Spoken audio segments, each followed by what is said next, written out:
Singularity में आपको खुश आमदीद। और आज मैं हेलिडे रेजनिक और क्रेन की किताब का तीसरा चैप्टर स्टार्ट करने वाला हूँ। और उस चैप्टर का नाम है फोर्स एंड न्यूटन लॉज। और जैसा कि इस चैप्टर के नाम से जाहिर है, हम इसमें न्यूटन के लॉज मेनली पढ़ रहे होंगे जो ऑफ कोर्स फोर्सेस के रिलेटेड हैं। और पिछले चैप्टर में यानी दूसरे चैप्टर में हमने मैकेनिक्स की जिस ब्रांच को स्टडी किया था वो काइनेमैटिक्स थी। काइनेमैटिक्स के बारे में मैंने आप लोगों को बताया था कि हम ऑब्जेक्ट्स की मोशन को स्टडी करते हैं, लेकिन ये नहीं देखते कि वो मोशन की कॉज क्या थी। और यही वजह थी कि जब हमने न्यूटन्स इक्वेशंस ऑफ मोशन पढ़ी थी तो हमने ये देखा था कि ऑब्जेक्ट्स मूव कैसे करते हैं। यानी अगर किसी पॉइंट पे हमें ऑब्जेक्ट्स की इनिशियल वेलोसिटीज और पोजीशंस पता हो तो हम ये बता सकते हैं कि फ्यूचर में किसी टाइम के ऊपर उनकी पोजीशंस और वेलोसिटीज क्या होंगी।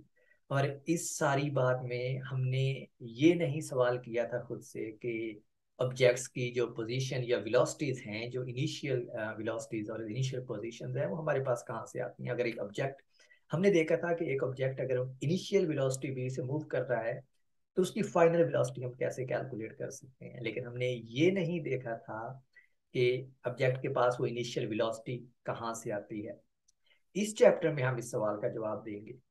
और इस चैप्टर में जब हम इस सवाल का जवाब देने लगे हैं तो इस चैप्टर को हम डायनामिक्स भी कहते हैं। डायनामिक्स मैकेनिक्स की वो ब्रांच है जिसमें हम ऑब्जेक्ट्स की मोशन को स्टडी करने के साथ साथ ये भी देखते हैं कि उस मोशन की कॉज क्या है।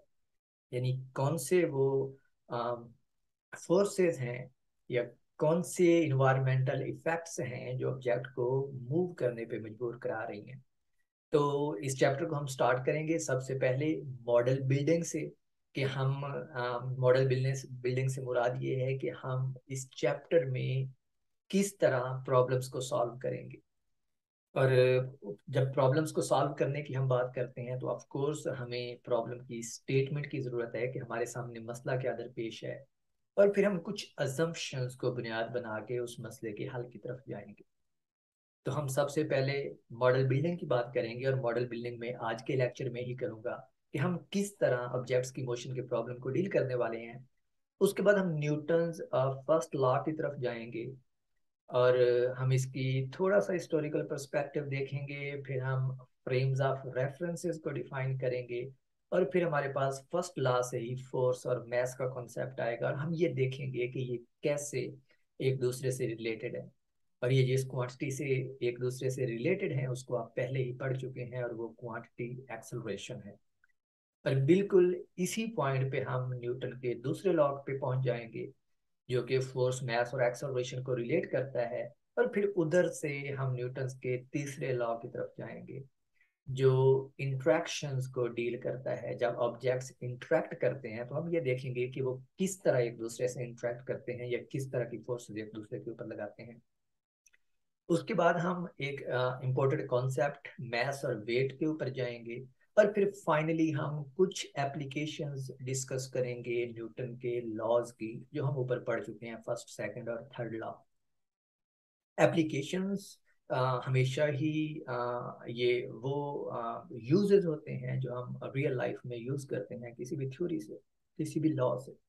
तो application of Newton law of course हमें ये बताएंगे कि हम न्यूटन के लॉज को यूज करके किस तरह रियल लाइफ के प्रॉब्लम्स को सॉल्व कर सकते हैं। और रियल लाइफ के प्रॉब्लम से मुराद ये है कि हमारे इर्द गिर्द जो चीजें हो रही हैं हम कैसे उनको सॉल्व करते हैं न्यूटन के लॉज से। और यकीन माने हमारे इर्द गिर्द जितनी भी चीजें, जितने भी ऑब्जेक्ट्स मूव कर रहे हैं या इंटरेक्ट कर रहे हैं वो न्यूटन लॉ से ही एक्सप्लेन किए जाते हैं। तो अब जरा मैं अपने इम्पोर्टेंट टॉपिक की तरफ आता हूँ कि हमारे पास प्रॉब्लम क्या है जो इस चैप्टर में हम डिस्कस करना चाहते हैं। And that is the statement of the problem. और प्रॉब्लम की स्टेटमेंट ये है कि हमारे पास फर्ज करें कि कोई ऑब्जेक्ट दिया हुआ है और उस ऑब्जेक्ट की प्रॉपर्टीज हमें मालूम है। प्रॉपर्टीज मालूम होने से क्या मतलब है कि उस अगर कोई इलेक्ट्रिकल ऑब्जेक्ट है तो उसका चार्ज क्या है या फिर उसकी मैस क्या है, ये properties. And it make sense, ये प्रॉपर्टीज हमारे पास होनी चाहिए क्योंकि फर्ज करें कि आप एक फुटबॉल लेते हैं, ठीक है। तो जब आप फुटबॉल ले रहे हैं तो ऑफ कोर्स वो ऑब्जेक्ट जो है वो आपके पास है, आप उसकी मैस मालूम कर सकते हैं, आप उसका वॉल्यूम मालूम कर सकते हैं, और वॉल्यूम से आप उसका रेडियस मालूम कर सकते हैं। तो ये वो प्रॉपर्टीज हैं जो हम अज्यूम करते हैं कि हमें मालूम है, क्योंकि ऑब्जेक्ट जो है वो हमारे पास है, हम उसे चूज कर रहे हैं। फर्दर हम ये अज्यूम करेंगे कि अगर वो ऑब्जेक्ट रेस्ट के ऊपर है तो किसी रेफरेंस फ्रेम में उसकी पोजीशन क्या है, और अगर वो मूव कर रहा है तो उसकी इनिशियल वेलोसिटी क्या है। क्योंकि चूंकि ऑब्जेक्ट हमारे पास है तो हम उसको कोई पोजीशन अलॉट कर सकते हैं या हम उसको इनिशियली कुछ वेलोसिटी दे सकते हैं, ठीक है। तो मेरे फिक्रात के ऊपर गौर करें, मैं कह रहा हूँ कि हम उसको पोजीशन अलॉट कर सकते हैं या हम उसको वेलोसिटी दे सकते हैं। तो ये सारी चीजें जो हैं ये हमारे कंट्रोल में हैं। तो इसलिए हम ये पहली बात अज्यूम कर रहे हैं कि हमारे पास जो भी कोई ऑब्जेक्ट है हमें उसकी कुछ प्रॉपर्टीज, बेसिक प्रॉपर्टीज पता है, चार्ज, मैस, वॉल्यूम, इस तरह की, और उसकी इनिशियल पोजीशन और वेलोसिटी भी हमें मौजूद है। This is our first assumption. जो सेकंड अजम्पशन है वो ये है कि हम ये भी जानते हैं कि वो ऑब्जेक्ट जो है वो अपने एनवायरनमेंट के साथ किस तरह इंटरेक्ट करता है। अब मैंने आपको फुटबॉल की मिसाल दी है कि हमारे पास कोई फुटबॉल है तो हमें उसकी कुछ बेसिक प्रॉपर्टीज पता है। तो अब उस फुटबॉल का इन्वायरमेंट के साथ इंटरेक्ट करने से क्या मतलब है। मिसाल के तौर पर चूंकि हम फुटबॉल की ही मिसाल ले रहे हैं, तो अगर आप फुटबॉल खेल रहे हैं, जो गेम है, तो आप फुटबॉल को जब हिट लगाते हैं तो you are actually part of the environment. तो इसका मतलब है कि जब आप फुटबॉल को हिट लगाते हैं तो आप फुटबॉल के साथ इंटरेक्ट कर रहे हैं, या दूसरे फाल में आप इसको यूं कहते हैं कि जो फुटबॉल है वो इन्वायरमेंट के साथ इंटरेक्ट कर रहा है। अब वो किस तरह इंटरेक्ट कर रहा है, ऑफ कोर्स आप उसके ऊपर कुछ हिट लगा रहे हैं, उसको किक लगा रहे हैं। I don't want to use the word force, क्योंकि अभी फोर्स को मैं इंट्रोड्यूस करवाऊंगा, पर इनफैक्ट वो हमारी नेक्स्ट पहली अजम्पशन होगी जब हम इस प्रॉब्लम के सोल्यूशन की तरफ जाएंगे। बट यू सी के फुटबॉल जो है वो इन्वायरमेंट के साथ इंटरेक्ट करता है, तो हम जानते होते हैं कि कैसे वो ऑब्जेक्ट जो है वो इन्वायरमेंट के साथ इंटरेक्ट करता है। This is our second assumption. And the third thing, is not the assumption, but it's the question that we want to ask ourselves, जिसको हम हल करना चाहते हैं, कि अगर हमारे पास ये पहली दो assumptions मौजूद हैं कि ऑब्जेक्ट की हमें फिजिकल प्रॉपर्टीज पता है और हमें ये पता है कि वो ऑब्जेक्ट जो है एनवायरनमेंट के साथ कैसे इंटरेक्ट करता है, तो उस इंटरेक्शन के नतीजे में ऑब्जेक्ट में जो उसकी मोशन में जो तब्दीली आती है, क्या उसको हम प्रिडिक्ट कर सकते हैं। यानी क्या हम ये बता सकते हैं कि ऑब्जेक्ट जो है वो किस तरह मूव करेगा, वो किस डायरेक्शन में जाएगा, किधर जाके रुकेगा। These are the questions that we want answer. और ये हमें रिक्वायर्ड है, और इस पूरे चैप्टर का यही हमारा मुद्दा होगा कि जब ऑब्जेक्ट्स एनवायरनमेंट के साथ इंटरेक्ट करते हैं तो उनकी सब्सिक्वेंट, यानी इंटरेक्शन के बाद में होने वाली जो मोशन है या जो हालत है उसको क्या हम डिस्क्राइब कर सकते हैं।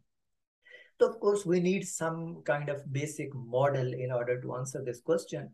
और जो भी हम मॉडल बिल्डिंग करते हैं उसकी कुछ बेसिक अजम्पशंस होती हैं जिसको बुनियाद बना के हम अपने सवाल का जवाब देने की कोशिश करते हैं।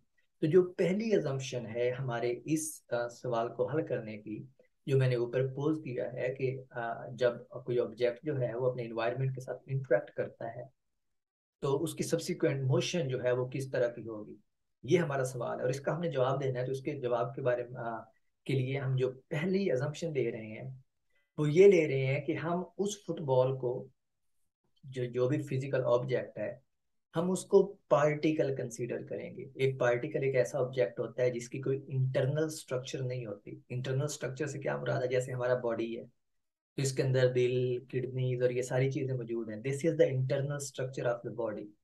तो जब हम यहाँ पे अपने इस सवाल का जवाब देने के लिए ऑब्जेक्ट्स को लेंगे तो हम ये अज्यूम करेंगे, इट्स नॉट ट्रू बट हम अज्यूम कर रहे हैं कि ऑब्जेक्ट्स कोई फिजिकल स्ट्रक्चर नहीं है।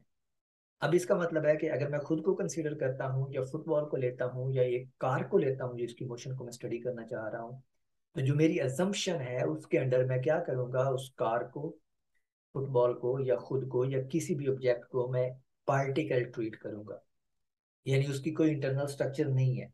दूसरी पार्टिकल की प्रॉपर्टी ये भी होती है कि जब वो इंटरेक्ट करते हैं या मूव करते हैं तो एज अ होल मूव करते हैं, पूरे का पूरा ऑब्जेक्ट मूव करता है। और ये आप लोगों ने देखा भी होगा, जब फुटबॉल मूव करता है तो ऐसा तो नहीं होता कि फुटबॉल के अंदर जो गैस मौजूद होती है वो अलहदा मूव कर रही हो और फुटबॉल का बॉडी जो है वो अलहदा मूव कर रहा हो। ऐसा नहीं होता, पूरे का पूरा फुटबॉल इकट्ठा मूव करता है। ये जब कार मूव करती है तो पूरी की पूरी कार एक ऑब्जेक्ट के तौर पे इकट्ठी मूव करती है। तो we can actually treat them as particle, क्योंकि वो वैसे ही बिहेव कर रहे होते हैं जैसे एक पार्टिकल बिहेव कर रहा होता है जिसकी कोई अपनी इंटरनल स्ट्रक्चर नहीं होती। So this is our first assumption, इस सवाल का जवाब देने के लिए जो हमने ऊपर पोज किया है। And this assumption kind of makes sense, क्योंकि मैंने जो एग्जांपल्स दी हैं वो ये बताती हैं कि हम इन ऑब्जेक्ट्स को पार्टिकल के तौर पे ट्रीट कर सकते हैं। उसके बाद जो हमारी दूसरी अजम्पशन है वो ये है कि जब पार्टिकल्स जो हैं, ये हमारे ऑब्जेक्ट्स जो हैं वो इन्वायरमेंट के साथ इंटरेक्ट करेंगे, तो हम उस इंटरेक्शन को फोर्सेस की फॉर्म में बयान करेंगे। यानी जब आप फुटबॉल को हिट लगाते हैं तो हम ये कहेंगे कि फुटबॉल ने या आपने एक दूसरे के ऊपर कोई फोर्स लगाई है। ठीक है। अब फोर्स क्या चीज होती है, ये एक नया लफ्ज है। मैं ये अज्यूम कर रहा हूँ इस पॉइंट के ऊपर कि आपने फोर्स पहले नहीं सुना लफ्ज, आल्दो आपने फोर्स सुना हुआ है, पहले पढ़ा हुआ है कि ये क्या चीज होती है। बट हम अपने इस सवाल का जवाब देने के लिए जो मॉडल बिल्डिंग हम कर रहे हैं उसमें हम ये अज्यूम करते हैं कि आपने ये लफ्ज पहले नहीं सुना। तो फोर्स एक ऐसी चीज होती है जो किसी खास डायरेक्शन में किसी ऑब्जेक्ट को पुश करती है या उसको पुल करती है, यानी उसको धकेलती है या उसको खींचने की कोशिश करती है, तो इसको हम फोर्स कहते हैं। तो जब आप फुटबॉल को हिट लगाते हैं तो इसका मतलब होता है कि फुटबॉल, अब चूंकि आप उसको आगे की तरफ पुश करते हैं, तो इसका मतलब होता है कि आपने उसके ऊपर कोई फोर्स लगाई है, तो अब जो फुटबॉल है वो मूव करने लग गया। तो वो जो इंट्रैक्शन थी आपके और फुटबॉल के दरमियान, उसको हमने फोर्स की फॉर्म में बयान करना है। This is our first point. उसके बाद फोर्सेस जो हैं ये वेक्टर क्वांटिटीज होती हैं, और वेक्टर्स को हम डिटेल में लास्ट चैप्टर में स्टडी कर चुके हैं।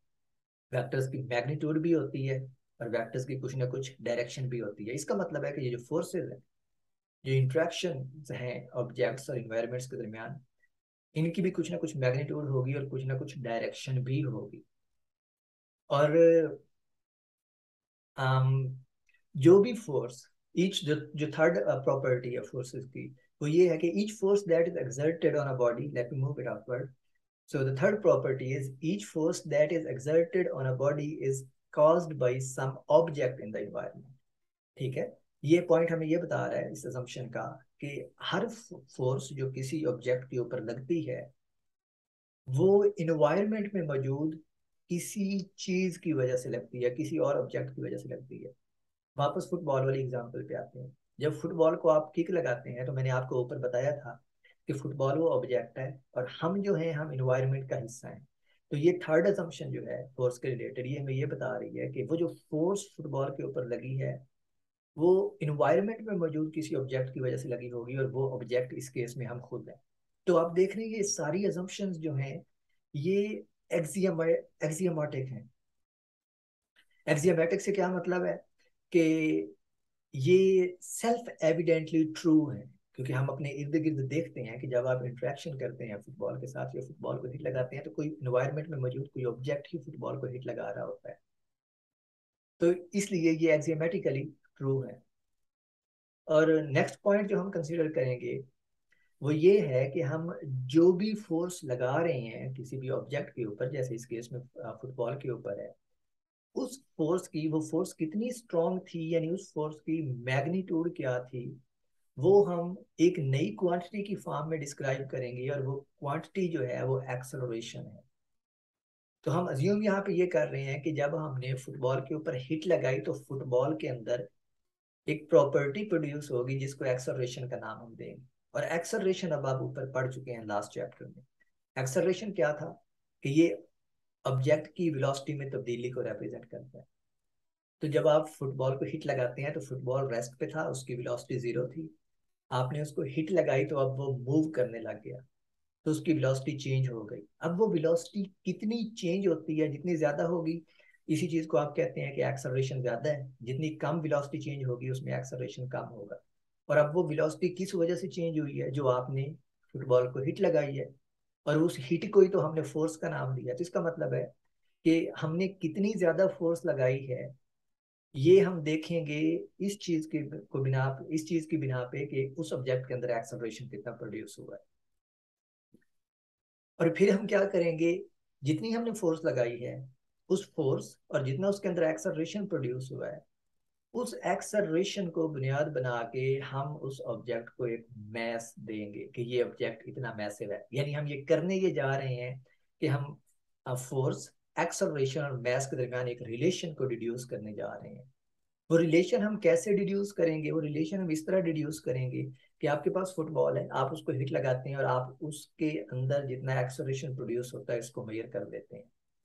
फिर आप कोई स्टैंडर्ड ऑब्जेक्ट लेते हैं जिसकी मैस आपको पता है, और आप उसको हिट लगाते हैं और देखते हैं, और वो जो हिट लगाते हैं वो उतनी ही फोर्स से लगाते हैं जितनी आपने फुटबॉल को लगाई है, और ये देखते हैं कि उस ऑब्जेक्ट के अंदर कितना एक्सेलरेशन प्रोड्यूस हुआ है। तो इन फोर्सेस और एक्सेलरेशन को कंपेयर करके आप ये निकाल लेंगे कि फुटबॉल की मैस कितनी है। और ये काम हम आगे जाके करने लगे हैं। हम एक्सपेरिमेंटली इसको डिस्क्राइब करेंगे कि हम कैसे एक रिलेशन डिड्यूस कर सकते हैं फोर्स, मैस और एक्सेलरेशन के दरमियान।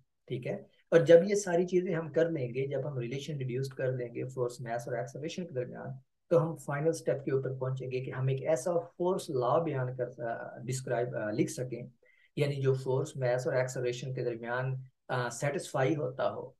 ठीक है।